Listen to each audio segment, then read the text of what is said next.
Kembali lagi di review Siniar TPU, cerita perhantuan umum. Kali ini kita bakal bahas film tentang Sorop. Oke, ini tiketnya guys. Ya, Jadi bioskop kesayangan. film tentang ini jatuhnya kayak pesugihan kali ya, karena kan kayak bersekutu gitu kan. Filmnya ya. Iya. Judulnya Sorop ya. Sorop. Kalau bahasa Jawa Sorop itu artinya kan bukan Jawa ya. Ini gak udah. Jawa itu kalau dalam bahasa Jawa Sorop itu maksudnya surup. Gua taunya surup bukan sorop, tapi ini penulisannya sorop. Antara surup sama sorop itu apa? Ya, surup itu artinya sudah menjelang waktu maghrib. Pergantian yaitu waktu surup, waktunya gondong wewe itu maksudnya yang dimaksud tuh sore, pergantian dari sore ke maghrib itu disebut dengan surup. Biasanya kalau orang Jawa manggil anak-anaknya, "Nak, cepat pulang nak, wis surup, ojo nek jobo." Wis surup ojo nek jobo maksudnya kalau udah waktunya maghrib ya jangan di luar karena nanti digondong wewe bahasanya gitu. Nah, film ini menceritakan tentang itu. Makanya gua di film ini ya langsung mulai aja ngobrol ya. Makanya di film ini gua merasa kayak sampai 1 jam perjalanan itu gua nunggu padahal di depan tadi udah di awal cerita udah dikasih cerita si anak naik sepeda untuk cepat pulang biar nggak sampai waktu maghrib karena dimarahin sama ibunya. Di awal cerita gua kiranya ini yang lebih cenderung tentang film. Pernah nonton film ini nggak, menjelang maghrib? Yang anak apa namanya yaitu menjelang maghrib, artinya sama aja kayak sorop. Beda-beda istilah doang, satu menjelang maghrib, ini sorop. Makanya gua ekspektasi gua di awal nonton ini, gua kira ini tentang anak yang tidak pulang main di jam waktu maghrib. Nah, itu ekspektasi gua. Nah, buat tahu juga ini film di sutradarai oleh Upi ya. Ya, Upi itu lumayan terkenal sih dengan film-film horornya ya. Upi nama. bukan universitas apa? Pendidikan. Iya. Ya, ini diproduksi oleh MD Pictures yang mana menurut gua ya tahun ini banyak sekali ngeluarin film-film horor ya yang kayaknya banyak ya. Ini berdasarkan based on true story. Itu lah. Penulisannya dari Simpleman itu kan thread Twitter kan. Ya, tapi sambil ngobrol ya, menurut lu sendiri lu ini enggak sih agak bosen gak sih dengan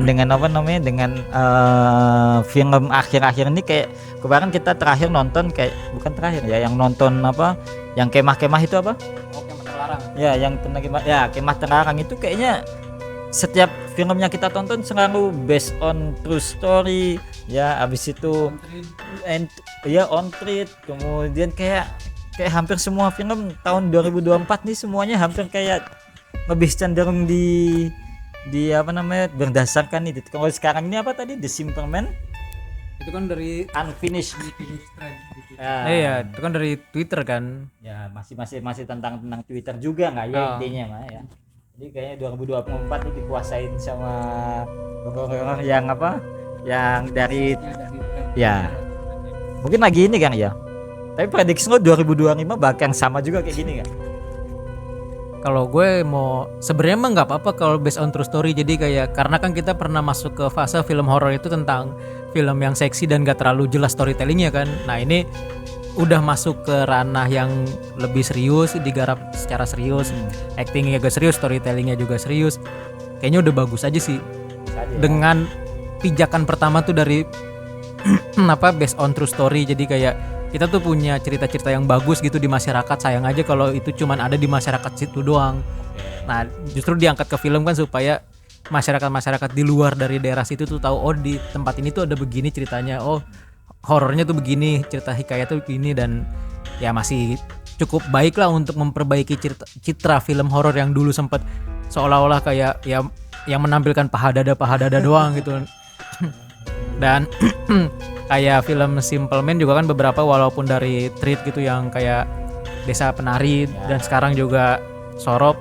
Tadi juga ada kan apa tadi itu yang tayangan kok nggak salah di Superman juga. Ya itu juga Superman juga itu undang lagi juga. Itu kan walaupun kesannya kayak dari treat tapi Judulnya itu ya. gue lupa tuh. Apa ya? Itu bagus juga. Oh yang itu. Ya. Ya. Itu juga mau tayang 2025 Januari. Nah iya, walaupun dari treat kan seenggaknya dia menampilkan storytelling yang bagus gitu, bukan menampilkan sisi eksotis. Ya kayak ada ceritanya bukan cuma menjual seksi doang gitu. Nah gue nggak tahu film yang diangkat dari treat itu bisa disebut sebagai original story apa enggak, cuman selama filmnya bagus dan mengangkat sisi kliniknya yang juga bisa mengangkat ke kancah nasional gitu, maksudnya seluruh Indonesia tuh masyarakat jadi tahu oh di tempat ini tuh kliniknya begini, oh tempat ini kliniknya gini, dengan visual yang lebih proper, acting yang lebih serius, terus make upnya juga ya serem lah gitu. Enggak yang kayak modal darah doang atau apa gitu. Nah itu buat gue cukup bagus lah. Dan kalau emang nanti tahun 2005 polanya kayak gini, kemungkinan sih bakalan ada perbaikan yang lebih ya, karena kan yang dikhawatirkan kalau polanya terus 2024 polanya kayak gini nih, terus 2025 dengan pola yang sama, takutnya ya penonton bosen dan akhirnya berpaling dari film horor. Kan kesian juga kan, udah berjuang untuk ngangkat lagi film horor tapi karena kesalahan main di pola yang sama, ya marketnya jadi berkurang lagi karena kebosenan yang meningkat gitu. Ya harapan kita sih ada perbaikan, cuman yang namanya berharap kan kayaknya pasti bakal meningkat sih. Iya. Ini kan review juga udah mulai banyak. Iya. Gua rasa juga kayaknya produser banyak yang sudah mulai yang lu dulu ngomongin lu ini apa lu enggak sini? Enggak apa-apa. Iya udah keluar apa? Masih nyampe suara gitu. Nyampe.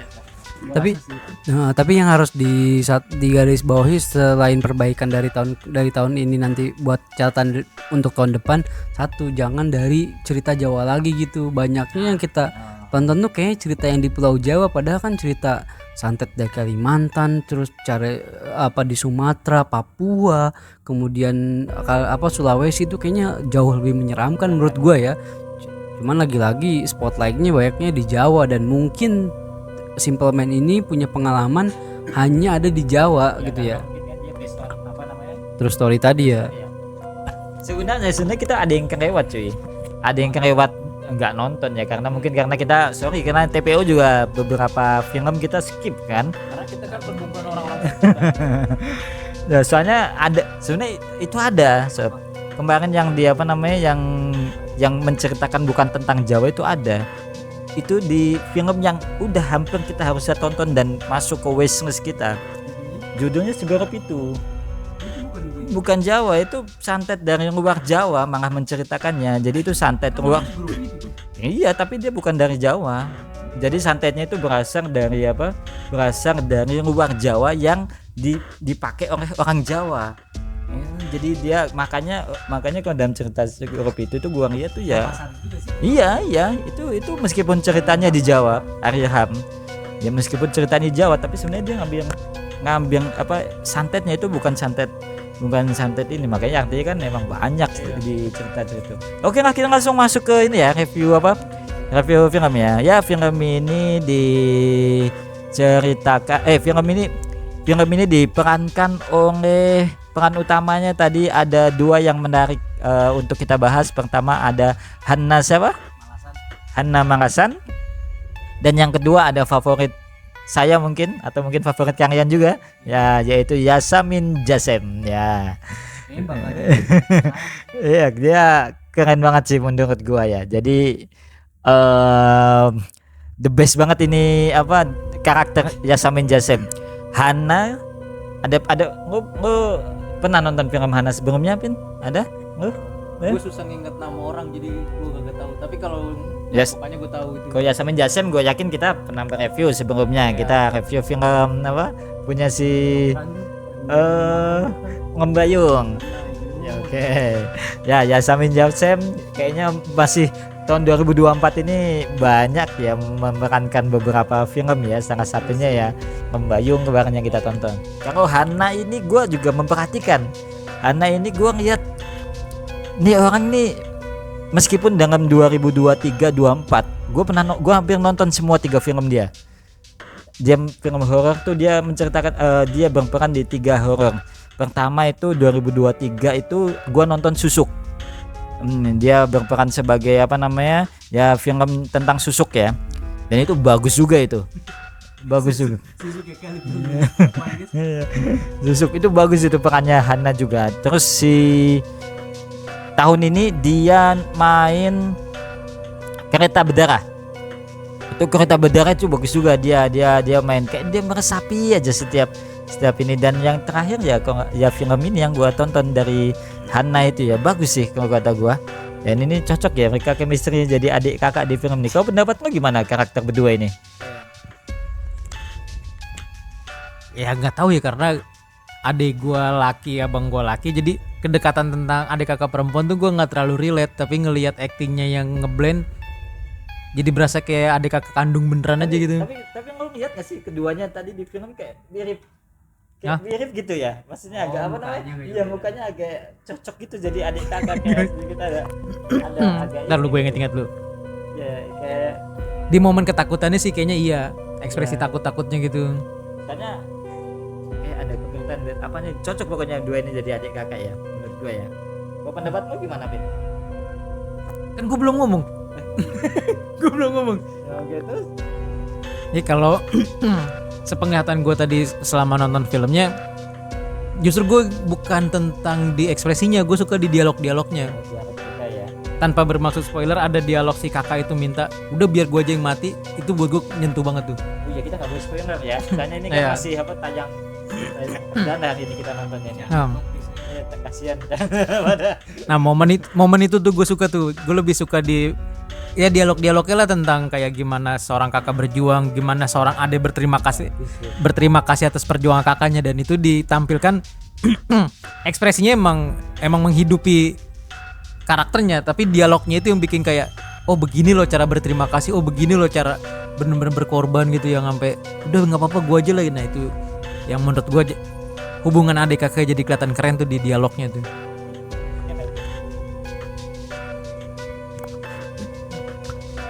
Selain kedekatan mereka berdua yang menjadikan karakter ini cocok, ya menurut gue memang dari segi karakter muka kali ya, memang kayak mirip-mirip gitu antara Hana Malasan sama siapa, sama Yasemin Jasem juga. Dan mungkin lagi-lagi memang aktor mah udah beda ya, maksudnya memang bener-bener ngeresapin. Itu kayaknya dua itu sama-sama artis net TV ya. Iya, keluar net tuh sih. Yang dari dulu kayaknya dia sering muncul di net. Tapi terlepas dari gimana cara mereka berakting yang memang luar biasa, yang harus diacungi jempol adalah cara mereka cewek gitu yang diangkat tuh jadi lagi-lagi cewek yang jadi pahlawannya gitu. Jadi kakak dua-duanya cewek kan, kadang-kadang biasanya yang ngelindungin tuh cowok gitu misalkan, terus adiknya cewek, tapi lagi-lagi dua-duanya cewek. Menurut gue ini the best aja sih, maksudnya memang mungkin entah itu memang kayaknya di real life-nya itu memang dua-duanya cewek, atau mungkin ya cewek lah, dua-duanya bagus. Oke, sekarang kita bahas tentang cerita. Nah, kalau menurut gua cerita nih, kalau ceritanya gua di awal seperti gue melihat nih film tadinya gua kira tentang surup ya. Surup tuh artinya kan maghrib, waktu menjelang maghrib. Nah, gua mengira ini di awal tuh ya ceritanya tentang seorang anak yang diculik ya, seperti ya kayak WWW Gombeng dan lain sebagainya. Ya itu semacam itu, nggak cuman ternyata di luar ekspektasi gua. Jadi kayak ceritanya ini hampir satu jam itu bertubi-tubi ya, horornya mencekam. Terus ya kayak selama 1 jam itu kita disuguhi dengan habis ini penampakan ini, habis itu penampakan ini, habis ini penampakan ini. Kita kayak sebenarnya ini ya akhirnya kita cuma menebak. Coba kalau kalian yang nonton bioskop, yang udah nonton, besok pasti kalau buat pertama yang udah nonton bioskop, yang nonton film ini, pasti lo bahkan nggak tetangga yang nonton itu pasti pada bergumam. Ada yang menebak-nebak, ada yang kaget. Pokoknya banyak yang berkomentar di bioskop. Dan ini ceritanya oke ya, tetapi ya mungkin 1 jam untuk menunggu sampai sampai ada titik terang film ini tentang apa, itu kayaknya menurut gua lama ya. Dan di film ini nih ada kemiripan dengan ya beberapa scene itu. Sebenarnya ini film, kalau lo pernah nonton, ada beberapa film contohnya seperti Seudino. Nah, film ini tuh hampir mirip sama Seudino. Kena ya. Iya, Abis Suryadi. Itu film Seudino. Film Seudino itu hampir enggak, kita itu masih udah jauh, itu 2022 tuh 24 kalau enggak 2023. Nah, itu agak spoiler dikit ya. Itu kayak ada di mana di Seudino itu kayak ada mantra yang dimana seseorang tuh nggak bisa keluar dari wilayah itu. Kalau dia keluar dari wilayah itu, dia tuh akan merasakan pusing, pingsan, atau bisa kepentang sampai ini. Nah, ini ya agak mirip teorinya sama Seudino ya. Tapi Seudino juga Superman juga. Seudino ya, sama-sama Superman juga. Dia punya formula yang sama ya. Iya. Tadi tuh ada ciri khasnya Superman banget nih. KKN keluar juga ya, nggak bisa ya? KKN Keluar di tempat juga ya? enggak sih, belum selesai waktunya kayaknya. Kalau yang Seudino sih ya emang. Maksudnya si karakter ini sengaja kayak terkurung di tempat itu gitu. Dibikin konsepnya kayak benar-benar diterkurungin. Ya itu. Kalau film horor kan kayak dia pindah tempat nih, ya udah setannya ngikut kan. Iya. Ini kan kayak setannya emang di situ, ya udah dia dikurung di situ gitu. Gitu. Jadi kayak hampir mirip kayak Seudino kan hampir ya, maksudnya 1000 hari untuk menyelesaikan ritual selama 1000 hari, dan barang siapa yang ada di timeline waktunya kan. Iya. Kan, kalau ini berapa? 40. Batang Seudino. Patang. Capek gua. Ya. Tapi ceritanya emang di awal capek banget emang, kita disuguhi penampakan jump scare. Untung jump scare-nya itu nggak yang duak. Tapi ya lumayan lah buat ini ya. Porsi jump scare-nya pas ya. Nah, itu kalau dari segi cerita dari versi gua ya. Sebenarnya kalau gua ini lagi, sebenarnya tadi gua dikira di ending tuh bakal happy ending cuy. Ternyata ini ada jebakan ya dia. Itu nanti buat kalian nonton sendiri lah. Nah, kalau pendapat lu Bel tentang alur ceritanya sendiri? Dari segi cerita gue suka sama ininya. Sebenarnya enggak gimana ya maksudnya. Dari awal gue udah ngerasa, ya ini jadi spoiler sedikit, cuman gini. Dari awal gue tau kalau jahat tuh apa namanya, Pak? Nah, dari awal tuh gue udah nebak si antagonisnya tuh ke siapa gitu. Tapi nggak tahu dengan pasti karena belum ada buktinya kan. Ada beberapa arah yang gue ada beberapa clue yang gue ngerasa si pamannya tuh orang baik gitu. Ada beberapa clue di situ. Karena si pamannya minta maaf kan. Ya, Uncle Hoyer ya. Nah, itu gue ngerasa kayaknya dia orang baik, dan dia cuman nggak ada bukti yang mengarahkan dia tuh orang baik. Dan juga kan arah plotnya kan dibikin untuk seolah-olah kita tuh berekspektasi, wah si Uncle jahat banget nih.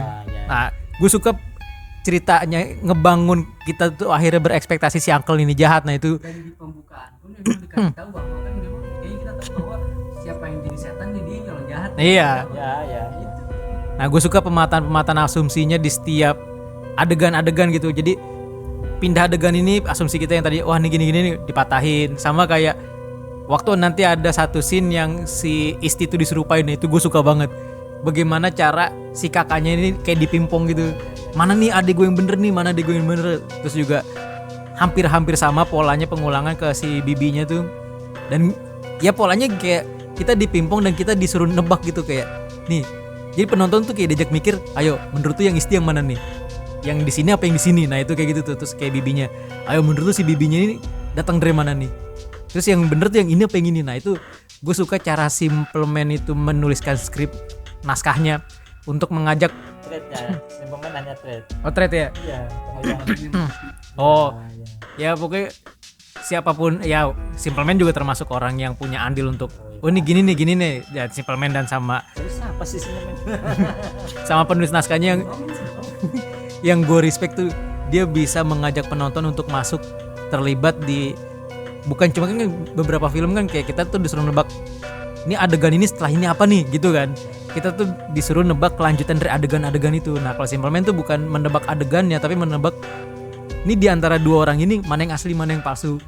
Dan itu ya walaupun dengan pola yang 2-3 kali ya, tapi itu cukup berhasil gitu. Karena kita masih kekecoh juga, kayaknya ini dah pas adegannya berjalan, anjir ternyata yang ini gitu. Nah itu gue suka sama cara si penulis naskah ini, dan ya Simple Man juga mengajak penontonnya untuk terlibat di tebak-tebakan. Sebenarnya ini film horor kan, bukan film detektif kan aslinya. Tapi kita diajak untuk mikir itu. Dan plot twistnya sih yang bagus. Walaupun di keseluruhan part sebelum ending tuh pace-nya agak kurang dah, karena dibangunnya bener-bener. Pertama jam scare-nya cukup lumayan, penempatannya lumayan sesuai porsinya, sesuai penempatannya, sesuai timingnya, itu udah bagus banget tuh. Alur cerita dibangun. Nah pas sebelum akhir itu mulai turun tuh pace-nya tuh. Bagaimana si kakak dan adik ini saling melindungi dan berusaha untuk menyelamatkan dirinya tuh udah mulai turun tuh. Cuman yang gue suka di ending ya, mungkin ini bagian selera ya, gue nggak suka happy ending gitu. Set. Ya makanya itu gue suka film-film yang sad ending tapi juga close ending. Jadi setelah kita nonton sad ending gini, wah kita masih bisa ngobrolin kenapa ini gini. Walaupun buat sebagian orang, ini mah nggak sad lah, ini happy ending lah karena begini kan. Setiap orang punya referensi sad ending dan happy ending yang beda-beda kan. Tanpa bermaksud spoiler, kalau menurut gue itu sad ending, tapi ditutup dengan ya udah bisa kita obrolin nih. Kenapa menurut gue jadi sedih? Kenapa menurut gue jadi bisa layak untuk diobrolin lebih jauh kayak gitu-gitu. Itu menurut gue sad ending yang sangat mengagumkan. Kalau Raditya Dika pernah ngomong komedi itu nih komedi itu adalah seni mematahkan ekspektasi. Menurut gue film ini tuh kayak gitu, karena dia berkali-kali mematahkan ekspektasi kita yang tadi udah diceritain sama Sabda dan Saka. Siapa nama lu? Lupa gue. Oke, itu dapatnya sama yang berdua ini yang di depan layar nih. Nah itu udah diceritain bahwa memang banyak ekspektasi yang dipatahkan, yang harusnya kita nyangka bahwa oh ini nih si bapak ini nih yang bakal jadi antagonisnya, ternyata bukan. Terus tadi ending yang mungkin kayaknya diharapin banyak orang tuh bakal bahagia dan ternyata mengecewakan. Nah ending kayak gitu justru yang menurut gue itu porsi yang pas dan enak gitu, dan yang menjadikan film ini layak ditonton kayak gitu. Dan film ini tuh adalah tentang SPD, karena si adanya itu pengen dia sarjana kan, tapi SPD-nya itu ada SP singkatan dari S sarjana, P pengorbanan, D dendam. Yoi, gokil kan. Nah iya itu, jadi SPD ini sarjana, tadi adanya pengorbanan, yang adanya tuh supaya bisa jadi sarjana gitu, keluar dari daerah yang memang gila, interiornya tuh cakep banget, serius. Itu disajiin satu rumah jauh dari peradaban di tengah-tengah hutan. Lu gimana coba, itu banyak banget ruang horor, banyak banget ruang setan yang memang bisa dieksplor gitu. Jadi rumah kosong tengah hutan malam, dan itu di zaman dulu itu kan settingnya latarnya zaman dulu ya. Jadi cerita itu bener-bener kayak sempurna sih menurut gua, jadi bagus banget gitu. Dapat nilai 9 untuk interiornya gitu, bangunan, rumah, tempat ngambil di mana, dia dapatnya di tengah hutan malam, terus cuman 2 orang, setannya banyak. Oh gila lah, itu bener-bener bisa jadiin alasan kenapa lu harus nonton. Itu sih sesimpel itu kalau gua. Sisanya kalian bisa nonton sendiri, dan tadi udah dijelasin kalau mereka berdua. Oke. Lanjut kemana nih? Lanjut. Langsung teknis. Nggak teknis apa nih, pengambilan gambar apa actingnya? Kalau menurut gua sih nggak usah teknis. Nggak usah ya. Langsung ke ini aja, adegan yang menurut lo. Adegan favorit. Ya maksudnya ya kayak semacam itu lah. Adegan favorit gua. Waduh. Ini lu pasti tahu apa yang gua favoritin. Adegan favorit gua waktu si ini kalau gua bilang ntar takutnya spoiler nih. Ya enggak apa-apa sih. Yang penonton ini aja kan cuma adegan. Adegan favorit gue saat si Bibi mencoba melindungi kakak dan istrinya itu ajar. Buat gue kayak ya kita semua punya bibi lah gitu. Dan gue nggak tahu gimana cara mendeskripsikan itu dengan baik, tapi si Bibi ini punya porsi karakter yang keren lah. Kalau bahasa gue, dia tuh superhero-nya di film ini gitu. Untuk melindungi si Hanif sama si Isti. Tuh buat gue. Terus scene favorit gua itu ketika Yasamin Jasem tiba-tiba di selimutnya dimasukin oleh dimasukin oleh si Angkeng siapa? Angkeng Khoyang. Itu menurut gua sih oke banget. Adegan favorit gua yaitu endingnya mengecewakan, tapi itu justru yang harus diharapkan dan jadi alasan kalian nonton. Udah itu. Oke, langsung ke skor dari gua 7 untuk film ini. Kalau gue 8,5 perfect. Gue 9. Oke, sampai jumpa di pertemuan selanjutnya, di review-review selanjutnya. Sampai jumpa di Siniar TPU.